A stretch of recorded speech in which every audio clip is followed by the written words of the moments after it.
Welcome to our broadcast. Tonight, a look at the literature of sex. Also, legendary photographer and director and poet Gordon Parks and conductor Leon Botstein and pianist Marcus Roberts will talk about their new collaboration on Common Ground. We begin with sex in literature. Only two topics can be of the least interest to a serious and studious mood. Sex and the dead, said William Butler Yeats. Recently, there's been increased interest in the literature of sex, and we'll find out why. Joining me now to talk about it are some of the authors who created. Robert Olen Butler, who won the 1993 Pulitzer Prize, and whose latest book, The Whisper, is the first of a trilogy on sex. Erica Jong, who wrote the best-selling novel of sexual liberation, Fear of Flying, and whose most recent book is The Devil at Large, Erica Jong on Henry Miller.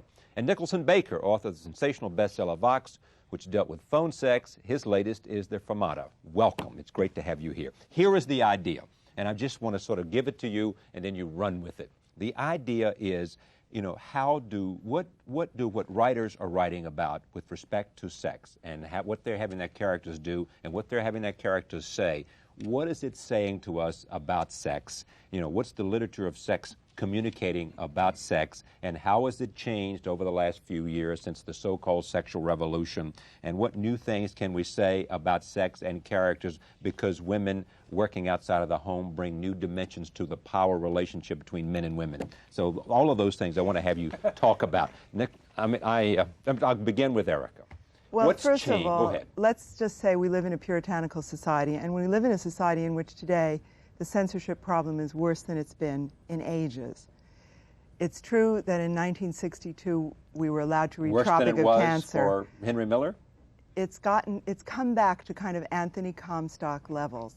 The amount of censorship that's going on in libraries today, with Catcher in the Rye, with novels of Kurt Vonnegut, with novels of Judy Blume, with my books, is enormous. But because it's happening on a local and state level, it's not happening on a federal level. It's not being perpetrated by the federal government, but rather by individual library boards.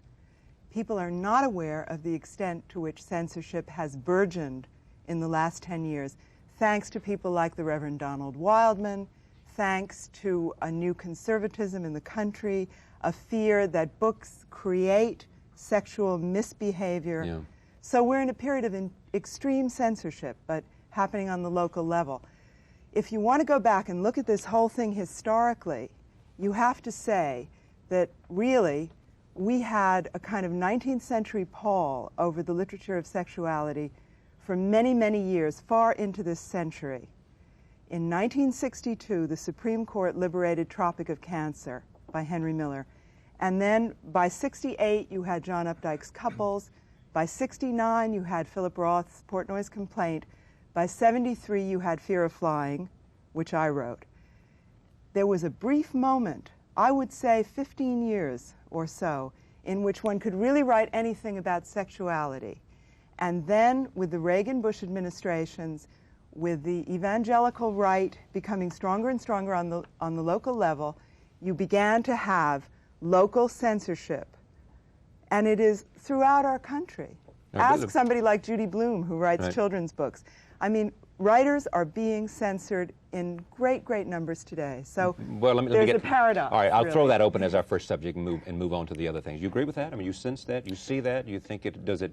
Well, in a theoretical way, I certainly can agree that there must be some censorship. My own writing hasn't been censored. I mean, my editor seems to read what I like and publish it, and I haven't been subject to that kind of thing. But writers now are writing under the influence of having come after the sexual revolution, and I mean, we're in a kind of post-pornographic society, and what we have to do now is make sense of some of the strange energies that pornography released, and find out, you know, the new vocabulary. What's a post-pornographic era? Well, I mean, if you grow up and you can see anything, which is the way my generation grew up, you still want to write literature. And so you can't get the same kind of mileage out of simply writing a literary book that has some dirty parts. You have to, you know, make it new somehow. You have to play with the ideas. There's literary sexual vocabulary, and then there's porn sexual vocabulary. And one of the things that I had fun doing in the Fermata was to kind of merge those two and invent some new words and have the hero actually become an amateur pornographer and see if he could run with the big boys. You know? And it's really a dirty book. It's I a mean, filthy I book. was reading the Fermata on a cruise through the Caribbean with my friend Ken Follett and his wife and my husband, and we all passed around the Fermata. And Ken kept saying, "You've got to read this. This is a genuinely dirty book." But now, are you pleased by that, or are you insulted by that, or are you offended by it? Well, as long as the word dirty can you can be embrace. pleased by the fact that 3 people read the book. I'm delighted to hear that. You can be insulted because she said it's dirty, or you could be we also pleased. agreed that it was very courageous. But What it was seems courageous to me, about it? Because Nick is playing in the book on the whole idea of writing pornography. Right. He's not withdrawing and saying, this is high art, this is not pornography. He's actually playing with the notion that an intelligent protagonist is writing pornography to be pornography. Yeah. It's brave in that sense, I think. Well, thank you. Well, it's intentionally a dirty book, but because it has this weird science fiction premise of a guy who can stop time and can do anything he wants. Including undressed women. Right. And unfortunately, that's the use that he mainly puts it to. I hope it's got enough of a playful side or an exuberant side that it isn't just merely a dirty book. But a woman would never have that fantasy, I fear. Of undressing a man. If I could stop time, Yeah. I would not go around undressing women. It doesn't Well, no, how about undressing men? If you men could- or women. Yeah. I mean, I like to be polymorphous in my sexuality and say that I can imagine being in love with a woman as much as being in love with a man. After all, I'm a novelist. But I would say that wouldn't be my fantasy if I stopped time. Yeah. My erotic fantasy would be different. What would it be then? My erotic fantasies, yeah. well, you'll find a lot of them in the next book, Fear of 50. But 50 having to do with age? Yeah, but Yeah. my Oh, my just give us a erotic hint. fantasy. Come Okay, here's one of my erotic fantasies that I in fact write Get about this show rolling. in the next book, which is I've always imagined a brothel for women. Yeah. Why do women not have brothels? I don't know. That's a good question. Why? I mean, and I elaborate on this fantasy in the next book. Imagine a place where the busy career woman could go from 5 to 7.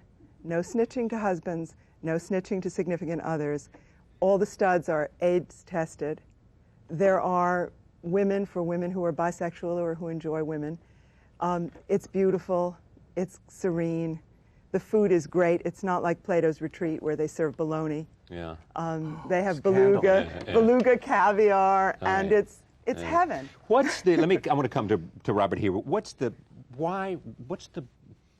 incentive and the inspiration and the drive to make sex a central part? Your character in They Whisper, you know, it is partly about his own sexual liberation, his sense of sexual adventure, and his philosophy of sex, right? That's right.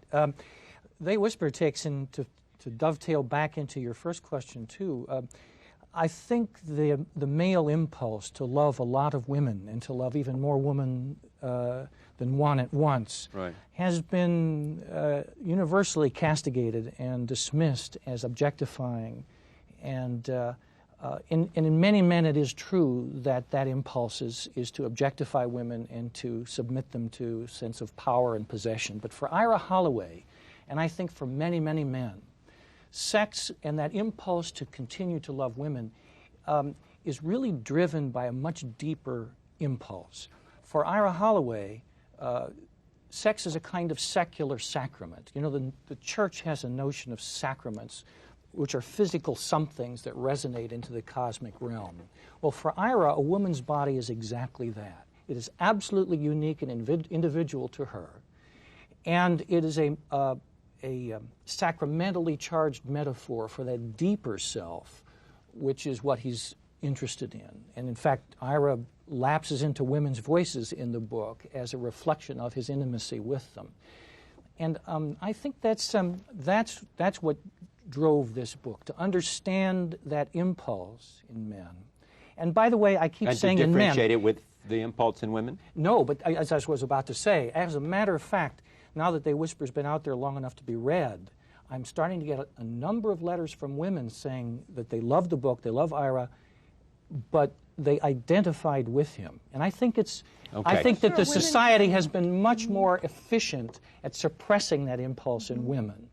And so too many women have been convinced that deeply serious connection to others, that search for intimacy, is a superficial and irrelevant, or at least a trivial thing. And it's not. It seems to me that what you're saying in terms of what you're writing about fantasy has some sense of connection there, right? Absolutely. The poem that I had brought was one of Dorothy Parker's, which you probably all know. Woman wants monogamy, man delights in novelty. With this the gist and some of it, what earthly good can come of it? I don't agree with it. It's charming and it's funny. But women also are interested in polymorphous perversity. Women are also interested in many partners. But for most of history, they were stoned in the marketplace for saying this. They were not allowed to view the bodies of men sacramentally because they all died in childbirth. But isn't that a change, though, then? I mean, isn't that in terms of a recognition of that, at least? And to be able to write about it, or not to be able to, but the fact that it's being written about and being talked about, it is a change in our understanding of woman's sexuality. Absolutely. But if you are a woman who has written about this, and I am one, I mean, in Fear of Flying, 15 books, I have written about women's sexuality, and also in my poetry and other things, the kinds of abuse that have been directed at me for saying that women are sexual is truly unbelievable. I mean, everything from being called a mammoth pudenda in the New Statesman when Fear of Flying came out 20 years ago, to being accused of being a whore and a prostitute and not being taken seriously as a writer because I dared to say what we all know is true, that women are lusty and that women can regard sex as entertainment, or women can regard sex as a sacrament, or women can find their spirituality. That's the way he regarded sex, as a sacrament. As part of the spirituality and sexuality are one and the same, that one can lead to the other, that one can become the other. For saying these things, I have often been treated as if I'm absolutely a witch. All right, let me come to Nick. Tell me why sex is so important in your writing, well, why it reverberates in the two books we're under discussion. And the Fromage. I gave a thorough treatment to the escalator and the shoelace and some earlier books and to fatherhood, and I felt that I'd kind of, covered some of that you ground. deserved an opportunity to free and liberate yourself. Well, yeah, mid-30s is kind of the time to start ramping up the go sex ahead. writing. Tell me why. I mean, just help me understand writing sexual literature that is sexual. Well, it's, for one thing, I mean, I really recommend it. It's fun. It's a lot of fun to write about sex because especially when you can enter this kind of confused state where you're not sure whether you're entertaining yourself comically or you're, sexually aroused. There's kind of a shuttling back and forth. And you get turned on while writing it. Yeah, I mean, there's of course, why write hundreds of pages about sex unless there was some, personal erotic aspect to it? But also there's this curiosity. There's a kind of masturbation about all this? Ask any writer who writes about sex and see if they'll ever deny that they get so turned on that they jerk off while writing it. I won't ask these two gentlemen to validate it. Never. Nor will I, Eric. But there's also the element of curiosity because you put out the little things that are in your head, and you want to find out if other people think that you're a fringe character or whether they go, oh yeah, I've always wanted to. When I was in 4th grade, I wanted to stop time, and certainly I wanted to take off my teacher's clothes. That was the first thing. And actually, the surprising number of women have said that they did have this fantasy, or that this is not, although it does tend to split along gender lines. That when I did research for the book, I said, to people, well, what would you do if you had a garage door opener, and you could just stop the universe? And men just instantly kind of, well, the locker room of the women's basketball team, that sort of thing. Oh, yeah. And women generally, that wasn't at the top of their list, but there was kind of a feel, occasionally. Are there themes that are being explored now? Let me just take an example who's not here. Michael Crichton, in Disclosure, is writing about harassment, woman harassing man because she is a power figure. Has the change in the power relationship affected what has been written and said about sexuality? Well, to speak of Michael Crichton, I think that's an immensely entertaining book, Disclosure. Right. But I think it's based on a premise that very rarely happens, which is all about power, that women molest men. I don't think that happens nearly as much as men molest women. I don't want to get into that debate. But, I realize that's been raised, but the point he was making is that when there are that at least the change in power, women the possibility now exists. Power. that women can demand that men make love to them in exchange for certain things. But imagine this happened in the time of Catherine the Great. Okay, Catherine the Great demanded that men... Cleopatra. Right. And so what does that say? That says that, there have with always power... been exceptional women who did that. There have always been exceptional women... That the use of power and dominion over people has no gender. That fantasy has no gender, but there's a problem, Charlie. Okay. And the problem is this, that if a woman demands power over men in her life, they have the ultimate veto because they can always wilt. Yes. If a man doesn't like that power, he can say, I don't feel like it. Yeah. Or I can't. Yeah. Or I don't want to, or I have a headache. Right. And this happens, whereas a woman, whether she's aroused or not, can be raped. A man can't be raped. So when women have power, we encounter... The other thing that happens, and it happens a lot nowadays, is I don't like how much power you're having, and therefore I won't have an erection. Right. We have the erection strike. Yes. Let me come back over here. That's right. I'm not going to work today. Right. Or at this moment, because I'm tired, because I've had too much, whatever. Talk about themes and what you want to say about sexuality beyond the notion about the number of partners, that monogamy is unnatural, I think is what you're saying. Well, I'm not sure I'm saying that. I'm not either. I'm because badly, the book is not it's not an attempt at finding the unified field theory of sexuality. Right. Ira comes to a place in his life where he recognizes that he's not whole. Right. In spite of his best intentions, in spite of his sincere and deep and sacramental appreciation of women's bodies and his resistance to objectifying them, in spite of the fact that he... You see, men in this, with the seriousness of that impulse to love many women, and even in small ways, there's a kind of holy grail for Ira in the book, a girl named Karen Granger, who at age 10, he convinces to go, and this is the mid-50s, into a shoe store where they have, remember the old x-ray machines that they had there to check the fit. And there are two viewports, and he's stricken with love at the sight of the bones in her feet. Yeah. And this is a girl that ultimately comes back to him at the end of the book, too, in his mind. A girl he put his arm around once in the summer of 1955, and he has never lost the impact of that combination of innocence and intimacy. Mm-hmm. And that, so that the deep seriousness of that impulse does not just attend to the ultimate sexual act. It's a matter of intimacy in our lives and the encounter even in smaller frames of time or levels of connection. But Robert, you have another scene in the book which absolutely struck me. When your hero is in a Vietnam brothel, and he understands Vietnamese, and he hears this sort of huffing and puffing person say, my little darling, and the prostitute is saying, you pig, you monkey's ass. Yes. And the man and the woman don't understand each other at all. The man is seeing it as an ecstatic act, and the woman is doing it to make money. Exactly. And there's a very moment words there that's very extraordinary. Yes, yes. That ultimately the connections don't fit. Although the impulse on both sides, now in that circumstance where the woman has become a prostitute and is on that side of the power equation, that the impulse still, as it's not really granted to men, is that the man desires the joining with the other, and it can happen in small ways, and it can even happen with a prostitute in the man's fantasy or whatever. That it's the relinquishing of self.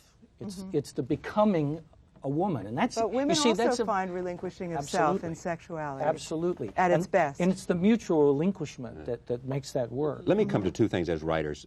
Is writing in the voice of the opposite gender difficult at all? It's fun. It's complicated. I like doing it because well, I wrote in this guy's voice. He's kind of a nerdy person. He's a flawed character. He's, you know, furtive and everything. And then what he wants to do is write these pieces of amateur pornography and then hide them or bury them in the sand, say, so that a woman sunbathing could, you know, while she's idly digging, could find it and read it. And then because he has the power to stop time, he can watch her read it. Well, it's a very writerly fantasy. We all would like to be able to see someone reading our work and kind of see, you know, I like to listen when my wife reads. I like to listen when she laughs. Yes. You know, and so it's that's that voyeuristic thing is kind of a combination of what writers want and what, you know. And men writing want. in the margin is always fun too. Let me just interject before we leave here. The other writing in the margin. Yeah, saying yes, I agree with that. Or wow. Is that what you take a pen when you read? Always. I do My too. books I are cannot just read filled without with a pen. stuff like that. Tell me about all of you about love and sex, and what are we saying about love and sex? Well, I tried to write about love in one earlier book about parenthood and family, and this one is really much too playful and strange a book to get into love. To get into. I can't. It's too big a subject to. Well, of course, it would be nice if the two overlap. Let's just say that. Are you saying anything about love here? I mean, about in all my the body of your work? I would say that in all my books, my heroines reach out for wholeness. They want love and sex to be together. Yeah. They want spirituality and sensuality to be one thing.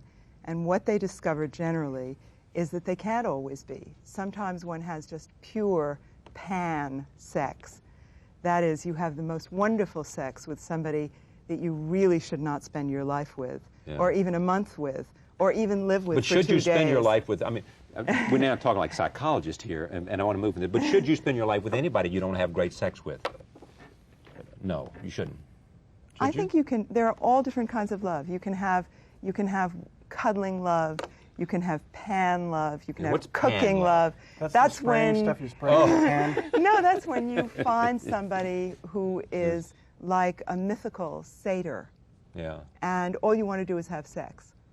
But do you marry that demon lover? Most women don't, because for the most part, he's that way with everybody. Oh. And he has about 700 other women, generally. I mean, this is a long subject. Are you saying when you find a great lover that probably whether it's male or female, he's probably good with everybody? Oh, well, what if it's a woman? If it's a great lover who's a woman, probably good with everybody? No, I will say that there are some times when you know that you and that other person have a particular connection that you share with no one else. And of course that's the best. And if love goes with it, blessed. That's very rare. Very rare. Very rare. Last word here, Robert. You know, why do you think women are responding to? You said your letters in which they're saying. I mean, you told one of my producers, Maya, that the notion of what the women are saying that to demanding their men read this book. Yes. Now, why are they demanding that they read the book? It's become a litmus test for women. I'm meeting them in all why the would readings. a woman want a man to be identified and to read and understand Ira? Because Ira takes a woman as an absolute, unique, and beautiful individual. He finds almost any woman beautiful in her own unique way. He sees. So, in order to appreciate women for their beauty, you have to want all of them. You have to recognize the inner beauty that resonates into that sacramental object of the body. If you want to read more, They Whisper. It's by Robert Olen Butler. They're from by Nicholson Baker. And Erica Jong has a new book on Henry Miller, and her Fantasy at 50 will be at your bookstores whenever her publisher gets the manuscript. Right? They have the manuscript. Oh, they have the manuscript. All right. We thank you. We'll be right back. Stay with us. Gordon Parks is here, and we'll also hear from the great Marcus Roberts. Back in a moment. Stay with us.